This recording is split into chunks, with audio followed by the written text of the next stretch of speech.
Hello. This Headmaster's Assembly was given to the students of Prior Park College on the morning of Friday the 27th of February, in advance of World Book Day the following week. A mouse took a stroll through the deep, dark wood. A fox saw the mouse, and the mouse looked good. "Where are you going to, little brown mouse? Come and have lunch in my underground house." "It's terribly kind of you, Fox, but no, I'm going to have lunch with a gruffalo." Now, I think that nearly every child who was born and raised in the UK over the last 20 years or so will recognise where those lines come from. Julia Donaldson's amazing book, The Gruffalo. For so many young people, this is probably one of their first memories of being read to.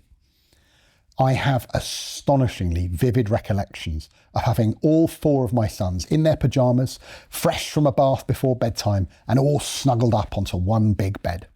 Stories would be chosen and books would be read. And we would often read The Gruffalo and lots of other books by Julia Donaldson. My favourite was Tyrannosaurus Drip. Reading to my children was always the best bit of my day. It was a chance to pause after a long day of work, often before I went back to work after my kids had gone to sleep. It was a chance to connect with my sons and to hold them close. However, it was also something more.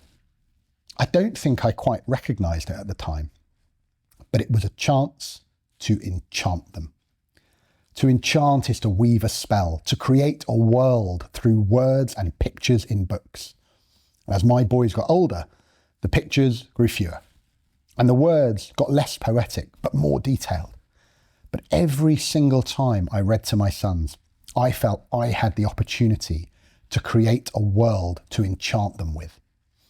Every book I read to them had voices for characters. Every character had different accents, like my Irish fox, or different intonations. I was happy to give Donaldson's highway rat a roticism, so he said his R's as W's.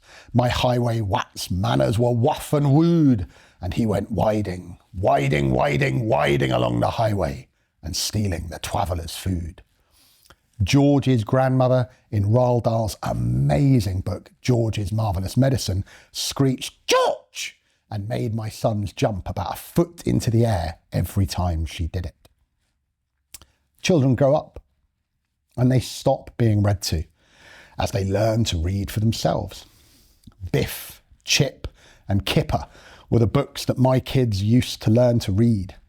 They were not too soul-destroying, and they meant that my sons could then move on to far more exciting books, to Roald Dahl and to Michael Morpurgo, to Rick Riordan and to Derek Landy. I stopped enchanting my sons with the stories that I read, but I had given them the desire to have those worlds drawn for them. And I'd also given them the ability to draw those worlds for themselves. And they did. They read everything that they could get their hands on, and they loved it.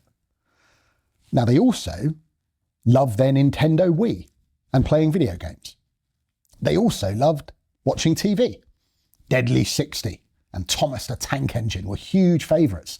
My kids loved playing sport, mostly cricket, obviously. But books were just always a huge part of their lives. My youngest son is now 17, so I've not read to him for a fair while now, but he still reads for pleasure, as do most of his brothers. And that makes me so happy. However, I worry that they might be the last generation that will do that. The last generation that will read for pleasure. There is, simply put, a crisis in reading amongst young people. Now, research from the National Literacy Trust indicates that only 1 in 3 children and young people aged between 8 to 18 say that they enjoy reading in their free time. And only 1 in 5 say that they read something every day when they're free. Those statistics are the lowest level on record. So it appears clear that we have a crisis in reading in our country.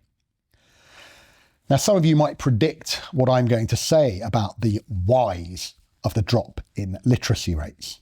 It must be down to the evil smartphone. And it's true that there is very little that has ever been written which is as much immediate fun as TikTok or Insta or any other apps that endlessly scroll. However, I really don't want to talk about phones. I want to talk about why reading is amazing, about why reading is harder but deeper and much more fun than the phone or the video game can ever be. I've got some great friends in my life, some people who've been a part of my world for years and for decades. However, I've also made many friends with characters in my favourite books. Now, it probably won't surprise you to know that I was a pretty geeky boy, and I found primary school quite hard. I was actually a school refuser for a year when I was about 7. I didn't go in for a whole 12 months. I had friends at school, but that time when I was off school is a time that I remember with real fondness because I made the most amazing friend. She was a friend who also found life a little bit tricky and who also loved to read. She was a friend who could and did spend days in the library and who read everything that she possibly could get her hands on. This friend was called Matilda. She was about my age and she was brilliant. Now, I'm hopeful that many of you will have read Roald Dahl's book, Matilda, and seen either the film or the musical adaptation. And I remember the first time I read Matilda by Roald Dahl, in the month it came out. That's how old I am. It was brought for me by my amazing grandmother, who always took me to the bookshop whenever she could. And I remember the description of Matilda reading in the library. The kindly librarian, and it's Roald Dahl, so all adults are either kindly or utterly awful. The kindly librarian says to Matilda, "Sit back and allow the words to wash around you like music." Roald Dahl wrote that the books Matilda read transported her into new worlds and introduced her to amazing people who lived exciting lives. She went on olden day sailing ships with Joseph Conrad. She went to Africa with Ernest Hemingway and to India with Rudyard Kipling. She travelled all over the world while sitting in her little room in an English village. As I grew up, I kept making new friends in the books that I read. The characters increasingly felt alive to me and they transported me with them to a whole host of worlds, just like Matilda. However, as I grew up, the books themselves became my friends. I love the having of books. My house is heavy with books, books that are old friends and many books that I have yet to read. I've come across a fair few words to describe that last part of my collection. Those books in my to-be-read pile. There's a Japanese word, sundoku. Now this means the practice of acquiring books which you haven't yet read. Another term for this to-be-read pile is an anti-library. So I've been thinking about this concept of an anti-library. Is it a bad thing? Should I feel bad for not having read absolutely everything I own? I don't think so. Instead, I think that the having of the books is a part of the increase in both my knowledge and my enjoyment. When I'm working too much to read something new, then I pick up an old friend of a book. I often reread books. When I listen to friends tell me about a book that they have loved and enjoyed, I'll often try and find myself a copy. I want to experience some of the joy that the people close to me have gotten from a book. So I'll get it myself and try and read it. I absolutely do not think that I will ever read every word of every book that I own. And that's not a bad thing. There are always things to research, to learn and to figure out. There are always new things to get excited about. I do think, though, that it is possible to get too excited about books. Now that is a phenomenon called bibliomania. Bibliomania is the excessive hoarding of books to the point where both your relationships and your health are damaged. In America, in the 1990s, there was a chap called Stephen Blumberg who was arrested for stealing $5 million worth of books. He became known as the Book Bandit. In the 19th century in Britain, a man called Sir Thomas Phillips suffered severe bibliomania. He collected over 160,000 books and manuscripts, which took over a century to dispose of after he died. His obsession plunged his family into debt and to difficulty. Every room in his mansion was filled with books, and it ruined his relationships. Those are some people who show that it's possible to like books just a little too much. I love talking to young people about what they're reading, and I will often ask young people who are interviewing for a place here at Prior Park what they love to read or what their favourite book is. I ask them questions drawn from books. I ask them whether they'd like to live in a chocolate factory with Oompa Loompas or in a giant peach with massive creepy crawlies. I ask them why dystopian fiction is so popular. I ask them which the best Harry Potter book is. Number 6, by the way.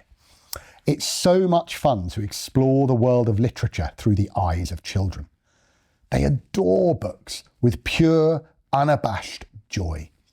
They don't stop adoring books when they get just that little bit older. Years ago, I walked into a classroom one break time here at Prior Park to find a few Year 10 girls suffering from fits of the giggles. I asked them what they were laughing at, and then I noticed that one of them had a book open. Not a textbook, but a novel.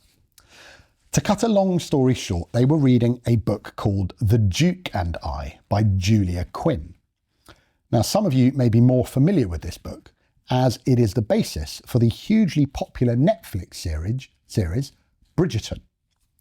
This series is famously saucy. Set in an alternative 18th century London, there is a lot of romance and not a little sex. These girls were reading the rude bits out loud to each other and were laughing their heads off. I think that they were worried that I was going to tell them off for this. Instead, I was overjoyed. No matter what they were reading about, at least they were reading.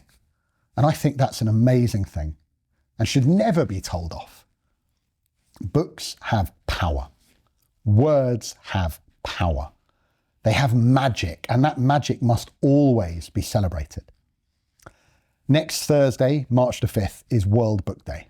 And I promise that I am going to spend a whole hour that evening just sitting down with a good book and reading it. I hope that every student at Prior Park will take a bit of time, maybe not an hour, maybe only 15 minutes, to sit down after school has ended that day and to read something for pleasure.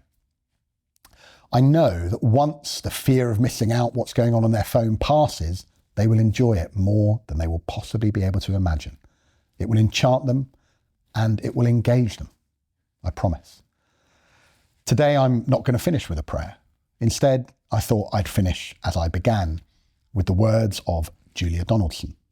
Here is a poem of hers called I Opened a Book. I opened a book and in I strode. Now nobody can find me. I left my chair, my house, my road, my town and my world behind me. I'm wearing the cloak. I've slipped on the ring. I've swallowed the magic potion. I fought with a dragon, dined with a king and dived in a bottomless ocean. I opened a book and made some friends. I shared their tears and laughter and followed their road with its bumps and its bends to the happily ever after. I finished my book and out I came.